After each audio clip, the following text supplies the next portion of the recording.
A lo largo de toda mi vida política he tratado de proteger y de fortalecer un valor esencial, el valor que es propio de la modernidad y de la civilización. Un valor que no es patrimonio exclusivo de ninguna cultura, continente o tradición. Un valor imprescindible, el valor de la libertad. Por él han dado su vida personas en todos los países, de todos los credos, de todas las culturas y en todas las épocas. Y contra ella han combatido también personas de todos los países, de todos los credos, de todas las culturas y en todas las épocas. Esto hace de la libertad un valor universal y de su defensa una tarea permanente. Algunos actúan como si no fuera así. Aceptan excepciones y rebajas a la libertad de otros que no aceptarían para sí mismos. Y pretenden que esto sea reconocido como avance social y como progreso político, como un legado incluso, y no lo es. No es algo muy distinto de lo que hace algún tiempo se decía de España sin ir más lejos. Un país incapaz de gobernarse en democracia, de equilibrar derechos y libertades, de mantenerse unido respetando el pluralismo social. Los españoles desmentimos ese absurdo prejuicio en cuanto hubo ocasión, como lo desmentirá cualquier pueblo que reciba el apoyo necesario para desarrollar una transición real a la democracia. Un apoyo que debe exigir el respeto a los derechos humanos, la libertad de expresión, participación abierta en elecciones libres y reglas seguras e iguales para todos. La política es una actividad compleja, difícil, llena de variables y de circunstancias imprevistas a las que muchas veces tenemos que hacer frente sin el conocimiento necesario y sin los medios adecuados. La realidad establece su propio calendario. Pero hay algo que tengo muy claro y que considero ya una certeza adquirida por experiencia. Sin estar previsto, la defensa de la libertad ha sido la cuestión esencial a la que hemos tenido que enfrentarnos en las últimas décadas. Y lo será también en las próximas. La generación que rondaba los 20 años en 1989, cuando el muro de Berlín fue derribado, llegó a la vida adulta creyendo que inauguraba un tiempo nuevo, un tiempo distinto, de feliz despreocupación. El tiempo en el que los ideales de la democracia liberal habían alcanzado la victoria final sobre los totalitarismos. Y por tanto, el tiempo en el que ya no había batalla que librar. Los acontecimientos vividos anunciaban un mundo lleno de promesas al alcance de la mano y de la revolución tecnológica. Ya no había nada que temer. Por eso, el choque emocional que produjo la visión de los atentados del 11 de septiembre fue tan profundo.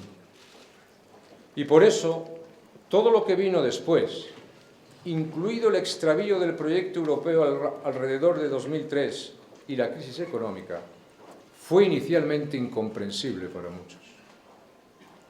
Prefirieron cerrar los ojos y buscar culpables de conveniencia antes de reconocer la realidad de una amenaza cierta y brutal que había cambiado nuestro mundo y de un sistema de libertad y de progreso mucho más frágil y vulnerable de lo que se pensaba.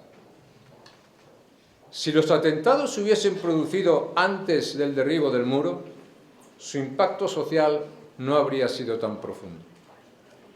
Existía entonces una actitud generalizada curtida aún en el recuerdo de la guerra y en la evidencia de su posibilidad. Pero ya no era así una vez iniciado el siglo XXI. El 11 de septiembre se vivió por ello como una anomalía de la historia, como algo que no debía haber pasado, incluso que no podía pasar. Y comenzaron los errores de diagnóstico que aún persisten, buscando los porqués, en lugar de entender el único para qué. Para destruir la libertad sin más razón que el fanatismo autoinducido. Y como si algún porqué pudiera justificar ese propósito y condicionar la única reacción aceptable frente a él. Y vinieron también los síntomas del miedo a la libertad disfrazados de falso ecumenismo, luego de autocensura y finalmente de autoinculpación y de sumisión.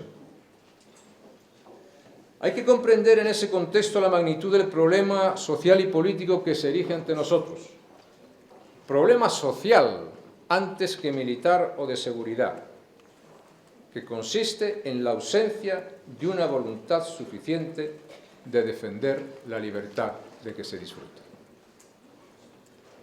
El sueño de la libertad asegurada fue seguido por uno de los más brutales despertares que cabe imaginar.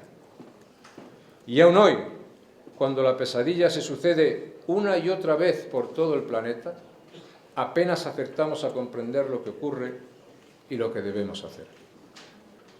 Seguimos tratando de cerrar con un paréntesis lo que en realidad es el inicio de un capítulo más de la historia de la libertad, que es la historia del Estado de Derecho y de las relaciones internacionales sometidas a reglas.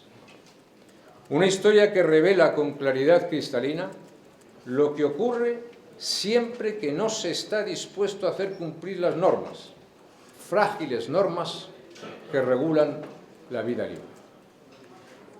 Creo que en términos abstractos esta ha de ser la principal conclusión a extraer de todo lo sucedido desde el 11 de septiembre. No cumplimos ni hicimos cumplir las normas. Nos apartamos de la base firme que debemos defender y las consecuencias están aquí. Al hacerlo, no solo no favorecimos un clima pacífico en las relaciones internacionales, sino que dificultamos la integración en nuestras sociedades de los flujos migratorios que la globalización ha ido trayendo hasta nosotros. Es difícil que puedan producirse procesos ordenados de integración en sociedades que dudan de sí mismas, que no se respetan a sí mismas o que no saben lo que son. La civilización solo es posible mediante un sistema de normas conocidas y respetadas, y eso vale tanto para la sociedad como para sus relaciones exteriores. Cuando se está ante un sistema de normas legítimo, ha de hacerse respetar, incluso cuando hacerlo tenga costes. Porque la alternativa es siempre mucho peor, para uno mismo y para los demás. Y sobre esa convicción he tomado algunas de las decisiones políticas más difíciles en mi vida. La libertad va de la mano de la ley. Cuando se quiebra, cuando se acepta someterla a tácticas o dilaciones, no se favorece la convivencia ni se favorece la paz. Al contrario, se siembra la semilla de la fractura social y de los conflictos internacionales. Esa es la experiencia que conozco y creo que no es fácil argumentar solventemente en su contra. Ciertamente, soy muy consciente de que aceptar todo esto nos sitúa ante una perspectiva incómoda porque demanda nuestra participación y nuestro compromiso en algo que nos gustaría evitar. Porque nos saca de casa y nos pone a la intemperie ante un desafío de muy largo alcance. Nos obliga a cambiar de planes, nos obliga a aceptar el desafío y a ganar. Queridas amigas y amigos, creo que el mundo civilizado encara un dilema esencial. Seguir avanzando por la senda de la prosperidad, el crecimiento y la libertad, esto es, profundizar en la civilización u optar por la parálisis, la irrelevancia y el populismo, esto es, la antesala de la barbarie. Si hace algunos años podíamos decir con plena razón que ese era exactamente el dilema latinoamericano, entonces felizmente resuelto pese a las dificultades actuales, hoy debemos decir que se trata también de un dilema europeo y norteamericano. Las cosas no han ido a mejor y algo debe haber influido una idea del mundo, algo naif, que desde el conocido discurso del Cairo hasta hoy no parece haber resuelto, sino más bien al contrario, ninguno de los grandes problemas pendientes. El error precisamente ha estado en no aceptar la realidad y en pretender hacer del incumplimiento de las reglas, de la suspensión de su plena vigencia, un gesto inteligente de moderación y de concordia. Pero ni hay moderación ni hay concordia cuando no se respetan ni las leyes ni las normas. Y por lo tanto eso consiste en negarle a la realidad la respuesta que merece. Elegir la libertad significa elegir todo aquello que la hace posible y evitar lo que la pierde, incluida la inacción y la retórica vacía. Hay que rechazar, pues, la oposición entre libertad y seguridad. Hay que defender las instituciones, los procesos políticos acordados, fortalecer la seguridad jurídica, el derecho a la propiedad, la igualdad de las oportunidades, el desarrollo de las clases medias, del bienestar útil y justo, y no aceptar excepciones interesadas. Hay que garantizar la seguridad, actuar con realismo, preservar los intereses nacionales y hacerlos compatibles entre sí. Hay que devolver su empuje a los grandes procesos de cooperación económica, militar, cultural y política, cuya única base posible se halla en los estados nacionales a los que debe servir y sin los cuales no ganaríamos nada, sino que perderíamos casi todo. Debemos repensar para hacerlas mejores las grandes iniciativas sobre las que se ha estructurado el mundo desde mediados del siglo pasado, conservando lo mejor de su espíritu, pero adaptándolas a un contexto muy distinto que hoy por hoy, también como efecto de una revolución tecnológica vertiginosa, desafía cuanto se haya escrito sobre teoría del Estado, división de poderes, sistemas electorales o, por supuesto, soberanía. Aprovechar todas estas novedades para procurar a la humanidad una nueva época de progreso y libertad es mucho más difícil y mucho más lento que aprovecharlo para extender las redes del narcotráfico, para desarrollar los canales de tráfico de personas o para amenazar la seguridad de todos. Pero aún teniendo en cuenta las dificultades, vamos demasiado lentos, mucho más de lo que objetivamente deberíamos ir. Necesitamos nuevos liderados capaces de ejercer una atracción social, moral y política a la altura de los desafíos que tenemos ante nosotros. Grandes transformaciones se han producido allí donde la libertad se ha hecho presente en sus distintas formas. Muchas regiones han desterrado la frustración y el fracaso que las había acompañado durante mucho tiempo. Otras, no. Nuestra obligación es saberlo y obrar en consecuencia. Queridos amigos, en estas jornadas dedicadas a celebrar una larga vida, que nunca deja de parecer más fresca que casi todas las demás, se abordarán las muchas caras de la libertad y de la que hoy la amenaza. En esa tarea necesitamos ejemplos como los de muchas personas que hoy se encuentran aquí, pero destacadamente ejemplos como el de Mario Vargas Llosa. Recorrer una trayectoria como la de Mario en esta intervención no es posible y no es necesario.